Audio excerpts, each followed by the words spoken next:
Yes, people, welcome back to day 3 of the transfer window daily roundups, Manchester City news, and I do actually have quite a bit to talk to you lot about today. To be fair, I have some opinions to share. There's a bit of news here from Tommy to talk about and dissect, and we're going to have a good conversation about it. And in order to do so, I need you lot to be active in the comments. Let me know your thoughts. Please, as well, hit the thumbs up button. Yesterday, you lot absolutely smashed it, so you seem to be enjoying these vids. If you are, I'm going to keep doing them every day. So if you're enjoying them, hit the like button and subscribe if you're new around here. On that road to 10,000 beautiful blues, subscribe to this YouTube channel. Right, first piece, like I said, Tommy exclusive. Ederson has a financial offer from Saudi said to be worth £740,000 per week. Huh? £740,000. Okay, tight sods cutting this stretch to rounding it up to 750. That's Tommy's opinion, of course. That is a serious offer from Saudi. Saudi making it very clear. Listen, Ederson, mate, they're paying you 100 grand a week in Manchester. We've got 740 to give you per week. Yeah, we gotta change your life. There will never be a hungry Ederson. Yeah. The next few generations of Edersons that come along, none of them will ever be hungry or not have a roof over their heads. This is an offer that I think it's very difficult for Ederson to refuse. It's very, very difficult for Ederson to not be massively tempted. And you look at the situation he's in, right? He's underpaid. He's totally underpaid at Manchester City on 100 grand a week, as I said. And I think off the back of the way things turned out towards the end of last season, you know, with Ortega getting that big season-defining save against Spurs, and the love Ortega got for that, Ederson may feel a bit underappreciated, a bit underloved. And look, essentially, he's won everything in the game, you know, Champions League, treble, plenty of Premier Leagues, all the cups. He's completed football, essentially, as far as Europe goes. So he may say, look, I have generational wealth being offered to me here, and I'm probably not being appreciated properly at Manchester City because he's not, by the club anyway. I know the fans love Ederson, or at least I think most of you love Ederson, because I do. You know what I mean? You don't know what you have until it's gone, essentially. I promise you, that should we lose Ederson this summer, we will notice it massively in the way we play football next season. You know what I'm saying? The overall build-up play, the link-up, the vision Ederson has, it's superior to Ortega or anything that we bring in.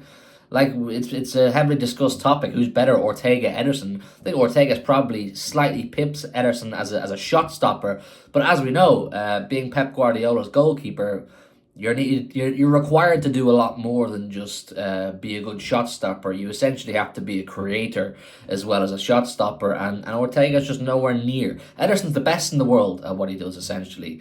And I think it would be very, very worrying if City were to let Ederson go. But at the same time, it's difficult to compete with the money Saudi are offering him. I think City should try and make Ederson one of the highest paid players in the club. I genuinely believe that, for how long he's been here, how much he's won. He's a senior member of that dressing room, no doubt. You know, you look at Haaland and De Bruyne are on 300 to 400 grand a week. I think you could put Ederson on 250, but that's a drop in the ocean compared to what Saudi are offering him. So it's going to be difficult. It's going to be difficult to compete with that money Saudi are offering, but I think City need to speak to him. Pep needs to speak to him and convince him that, look, you're wanted here, you're important here, and so on and so forth, because I don't want life without Ederson, man. I don't want life without Ederson.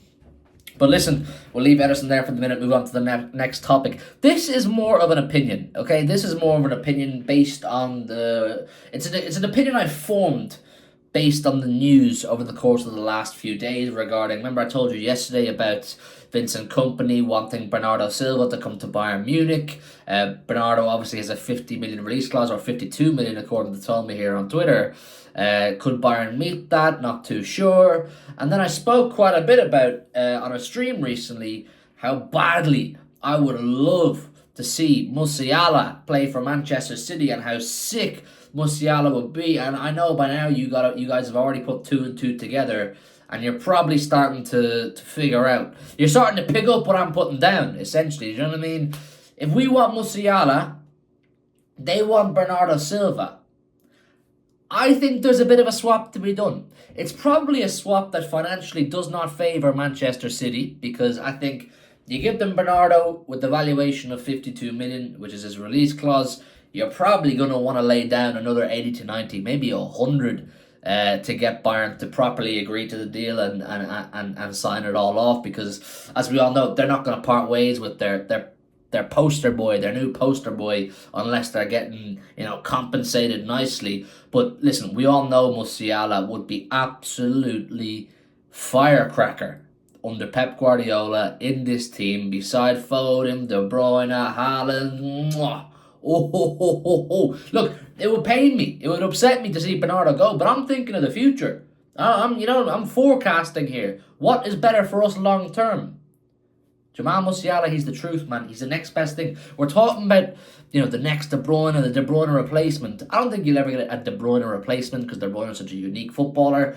But Jamal Musiala is a pretty good, He's a pretty good effort at it, essentially is what I'm saying. So maybe City could do a little bit of, listen, company, mate. You know what I mean? We got a statue for you here.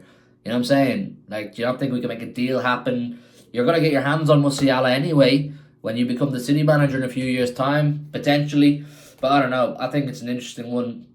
I would love City to go and make a proper effort for Musiala. I see news about Real Madrid saying, yeah, we see Florian Wirtz as a Madrid player in the future. We're going to go and get Florian Wirtz. I want my club to be like that. I want Manchester City to be aggressive in going and getting the top talents in the world and keeping the team fresh and the cycle going and so on and so forth. But listen, like I said, let me know your thoughts down below. Is that an avenue you would like to see Manchester City explore? Now, another swap deal. They should call me Swap Murray because I'm coming up with all the swaps here. And this is one that Tommy essentially has already said, but I'm going to say it to you guys too because I like the idea of it. Real Sociedad. Yeah, Real Sociedad. What do you know about Real Sociedad other than David Silva going there after he left us? Real Sociedad want Sergio Gomez. Now, Sergio Gomez, for me, you go wherever you want, mate. I'm not too arsed what the future of Sergio Gomez is because he's not a Manchester City standard player, and that's bottom line, really. They want him, and apparently they aren't willing to meet City's £15 million valuation of Sergio Gomez.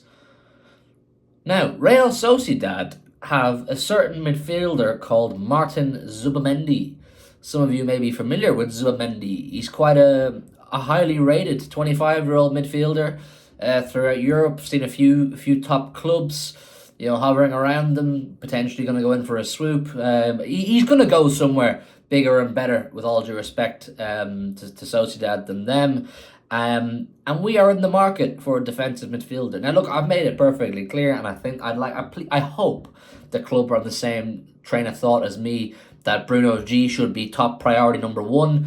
But if the Bruno G thing, look, if City decided it's not for us, that would annoy me. It would upset me, but I'll accept it because I trust the club. Zubamendi is a good option. He seems to be a solid, steady defensive midfielder. I'm just looking at his stats for last season here. He played 33 games as a defensive midfielder and 5 games as a centre midfielder for Sociedad last season. And you know what I mean? He's a versatile midfielder, essentially. Similar to Bruno G. Can play as a 6, can play as an 8. It's just another version of Bruno Guimaraes, just without the Premier League proven side of things. So is that something City would be interested in? Could City maybe hold off on selling Gomez right now until they find out what the Bruno G situation pans out like? And if it turns out to be a negative situation for Bruno G, go, right, Sociedad, let's make a deal happen for Sergio Gomez. But we also want to open up some talks over a certain midfielder you have, Zubamendi. So 2 swaps there we're thinking about for you guys. And let me know what you think. Bernardo for Musiala plus a bit of cash. Sergio Gomez to Sociedad for Zubamendi. Let me know what you think. And of course, Ederson's contract situation. We'll continue to talk about that throughout the summer, no doubt. So let me know your thoughts. I like the sound of the swap deals. And I want Ederson to stay. That's my conclusion. Let me know your conclusion. Hit the like button, subscribe if you're new, and I'll see you tomorrow for another update. Hopefully we have more stuff to talk about in a bit.